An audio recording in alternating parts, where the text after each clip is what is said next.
Panggung politik Indonesia kembali diguncang kontroversi, seiring terbukanya babak baru dalam perdebatan yang tak kunjung usai mengenai keabsahan ijazah Presiden Joko Widodo. Apa yang semula hanya bisikan di pinggir diskursus publik, kini telah meledak menjadi tontonan nasional, menyita perhatian jutaan orang, dan mendominasi berita utama di seluruh negeri. Di tengah badai ini, ijazah Universitas Presiden Jokowi menjadi sorotan utama yang kembali dipertanyakan secara intens. Dokumen tersebut, yang dulunya merupakan simbol prestasi, kini menjadi pusat perdebatan sengit, dengan keasliannya dipertanyakan oleh para kritikus dan dibela oleh para pendukung setia. Saat bangsa ini mendekati usia kemerdekaan yang ke-80, taruhannya semakin tinggi. Penyelidikan resmi oleh kepolisian di Polda Metro Jaya telah diluncurkan, mempertemukan Presiden Jokowi dengan tokoh-tokoh publik terkemuka seperti Roy Suryo, dan menarik perhatian seluruh bangsa terhadap drama yang sedang berlangsung. Keaslian latar belakang pendidikan Jokowi telah menjadi medan pertempuran hukum, tidak hanya memicu skeptisisme publik, tetapi juga memperdalam perpecahan politik. Ruang sidang kini menjadi panggung di mana argumen-argumen mengenai bukti dan motif dimainkan. Sementara di luar, para pengunjuk rasa dan pendukung saling berhadapan mengenai kebenaran yang mungkin ada. Para pendukung presiden menepis tuduhan tersebut sebagai kampanye kotor yang bermotif politik, yang dirancang untuk merusak kepemimpinannya. Sementara itu, suara-suara kritis dan oposisi semakin nyaring, menuntut transparansi dan akuntabilitas penuh dari jabatan tertinggi di negeri ini. Penyelidikan, yang kini bersifat resmi dan sangat dipublikasikan, telah bergerak jauh melampaui ranah spekulasi media sosial. Ruang interogasi polisi dipenuhi detektif yang menyusun garis waktu, sementara jurnalis dan kamera menunggu di luar, tidak sabar menanti setiap perkembangan baru yang mungkin mengubah opini publik. Di Polda Metro Jaya, para penyidik harus menyaring tumpukan analisis digital dan laporan forensik, mencari ketidaksesuaian atau bukti yang dapat menyelesaikan masalah ini sekali untuk selamanya. Setiap detail diperiksa, mulai dari tanda tangan hingga kualitas kertas, saat para ahli bekerja untuk mengungkap kebenaran. Kesaksian saksi dikumpulkan, dengan individu dari institusi akademik dan kantor pemerintah dipanggil untuk memberikan pernyataan. Setiap keterangan didokumentasikan dengan cermat, saat para penyidik berusaha menyusun narasi peristiwa yang jelas dan akurat. Kasus ini telah melibatkan para aktivis, pakar hukum, dan sistem hukum yang lebih luas, yang semuanya berada di bawah tekanan besar untuk memastikan bahwa prosesnya tetap adil dan tidak memihak. Mata bangsa dan bahkan dunia mengamati dengan cermat. Di era digital saat ini, pertanyaan tentang keaslian dapat memicu perdebatan sengit yang menyebar dengan cepat di media sosial dan layar televisi. Tuntutan akan resolusi yang ketat dan berbasis bukti tidak pernah sebesar ini, karena bangsa ini menanti jawaban yang dapat membentuk masa depan politiknya. Drama hukum ini mengambil giliran tak terduga saat Roy Suryo, seorang tokoh masyarakat terkemuka, dan 8 orang lainnya secara resmi meminta penundaan pemeriksaan polisi mereka yang telah dijadwalkan. Langkah ini datang pada titik kritis dalam penyelidikan, menarik perhatian media dan publik. Permintaan kelompok ini tidak didasarkan pada teknis hukum atau masalah prosedural, melainkan pada alasan yang unik dan sangat patriotik. Argumen mereka berpusat pada perayaan Hari Kemerdekaan Indonesia yang ke-80, sebuah peristiwa penting bagi bangsa. Mereka mengklaim bahwa, selama momen bersejarah ini, persatuan nasional dan semangat kebersamaan harus lebih diutamakan daripada proses hukum yang sedang berjalan. Dengan memprioritaskan peringatan negara, mereka menyiratkan bahwa kebanggaan sipil dan identitas kolektif lebih penting, setidaknya untuk sementara, daripada proses hukum. Permintaan tak terduga ini mengaburkan batas antara kewajiban sipil dan kewajiban hukum, mengalihkan fokus publik dari detail tuduhan ke waktu dan konteks penyelidikan itu sendiri. Langkah ini memicu perdebatan di kalangan ahli hukum, jurnalis, dan warga biasa, menimbulkan pertanyaan tentang persimpangan keadilan dan patriotisme. Apakah ini tindakan patriotisme yang tulus, upaya terencana untuk menunda proses hukum, atau mungkin manuver hubungan masyarakat yang cerdik, yang dirancang untuk mempengaruhi opini publik? Motivasi di balik permintaan ini tetap menjadi topik spekulasi dan diskusi yang intens di seluruh negeri.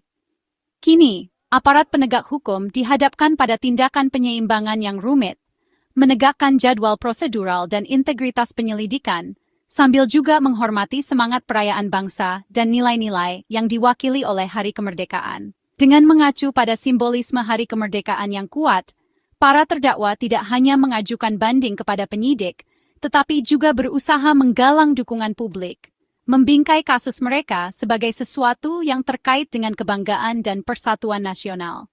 Strategi mereka memberikan tekanan tambahan kepada pihak berwenang untuk merespons dengan bijaksana. Respons polisi terhadap permintaan yang belum pernah terjadi sebelumnya, ini akan mengirimkan sinyal kuat tentang bagaimana mereka bermaksud mengelola kasus sensitif yang menjadi sorotan publik ini. Menyeimbangkan tuntutan keadilan dengan semangat bangsa yang merayakan kemerdekaannya.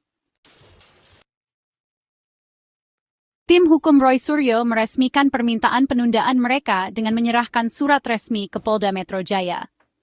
Pemeriksaan yang awalnya dijadwalkan pada pertengahan Agustus akan ditunda hingga setelah Hari Kemerdekaan. Kesatuan sikap di antara para terdakwa ini menunjukkan komitmen bersama mereka terhadap perayaan nasional. Langkah tim hukum ini memaksa polisi untuk menanggapi permintaan tersebut dalam kerangka hukum, bukan hanya sebagai aksi PR. Hasilnya bisa menjadi preseden untuk kasus-kasus di masa depan, di mana tugas hukum berbenturan dengan acara nasional. Penundaan ini memberikan waktu untuk penghormatan patriotik dan persiapan hukum yang strategis. Sekarang, bola ada di tangan para penyidik. Awal penyelidikan ini bermula dari serangan balik Presiden Jokowi sendiri. Ia melaporkan kasus pencemaran nama baik dan fitnah ke polisi. Dengan mengacu pada Kitab Undang-Undang Hukum Pidana dan Undang-Undang ITE, langkah hukum Jokowi meningkatkan masalah ini, mengubah para penuduh menjadi saksi terlapor. Polisi menemukan cukup alasan untuk melanjutkan kasus ini ke penyelidikan penuh, menggabungkan laporan serupa menjadi satu. Langkah ini menandakan keseriusan laporan Presiden dan menempatkan Roy Suryo serta rekan-rekannya sebagai pusat penyelidikan. Status mereka sebagai saksi terlapor berarti mereka sedang dalam penyelidikan formal, satu langkah sebelum potensi penetapan tersangka. Pertarungan hukum kini telah sepenuhnya dimulai. Di tengah perdebatan sengit tentang permintaan penundaan, Roy Suryo dan timnya menjadi berita utama dengan langkah berani dan tak terduga, pengumuman buku putih Jokowi. Memilih Hari Kemerdekaan Indonesia untuk perilisannya, mereka bertujuan untuk memaksimalkan perhatian publik dan menggarisbawahi keseriusan klaim mereka. Waktunya bukan kebetulan. Ini adalah upaya yang diperhitungkan untuk mengaitkan tujuan mereka dengan semangat kebanggaan nasional dan pencarian kebenaran. Dibingkai sebagai hadiah nasional, buku setebal 600 halaman ini disajikan sebagai berkas komprehensif yang mengklaim menawarkan bukti teknis yang tak terbantahkan mengenai dugaan ijazah palsu.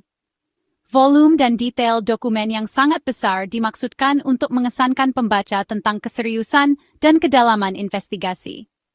Setiap halaman diisi dengan data, diagram, dan bagian yang disorot, semuanya disusun dengan cermat untuk mendukung tuduhan mereka. Buku ini adalah hasil kolaborasi berbulan-bulan antara Roy Suryo, Rismon Sianipar, dan Tifa.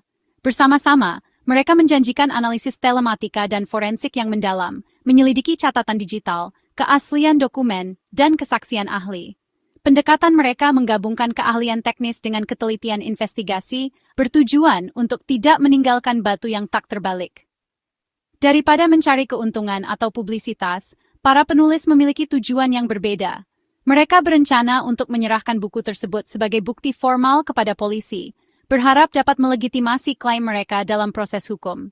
Dengan demikian, mereka ingin memastikan bahwa temuan mereka tidak hanya diperdebatkan di media, tetapi juga diteliti di pengadilan.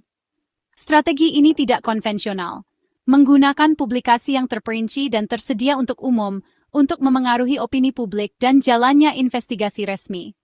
Harapannya adalah bahwa transparansi dan kedalaman laporan mereka akan memengaruhi tidak hanya penyelidik tetapi juga masyarakat luas, memicu percakapan nasional tentang kebenaran dan akuntabilitas. Dengan menyelaraskan perilisan dengan perayaan Hari Kemerdekaan, tim ini berusaha membingkai tindakan mereka sebagai pencarian keadilan yang patriotik.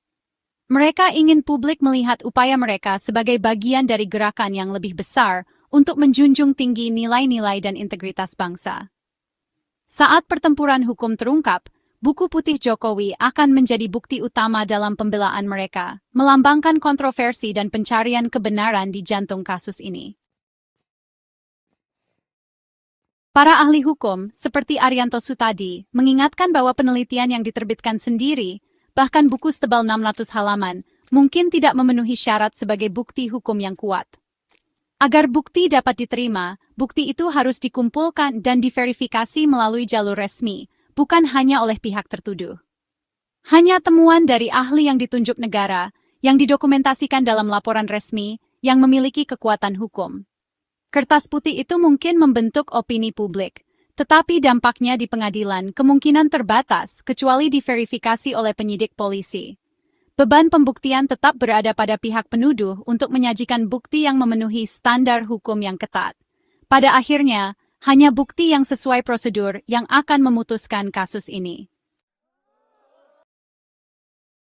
Pendukung Jokowi yang dipimpin oleh Sylvester Matutina menolak keras menepis tuduhan tersebut sebagai bermotif politik.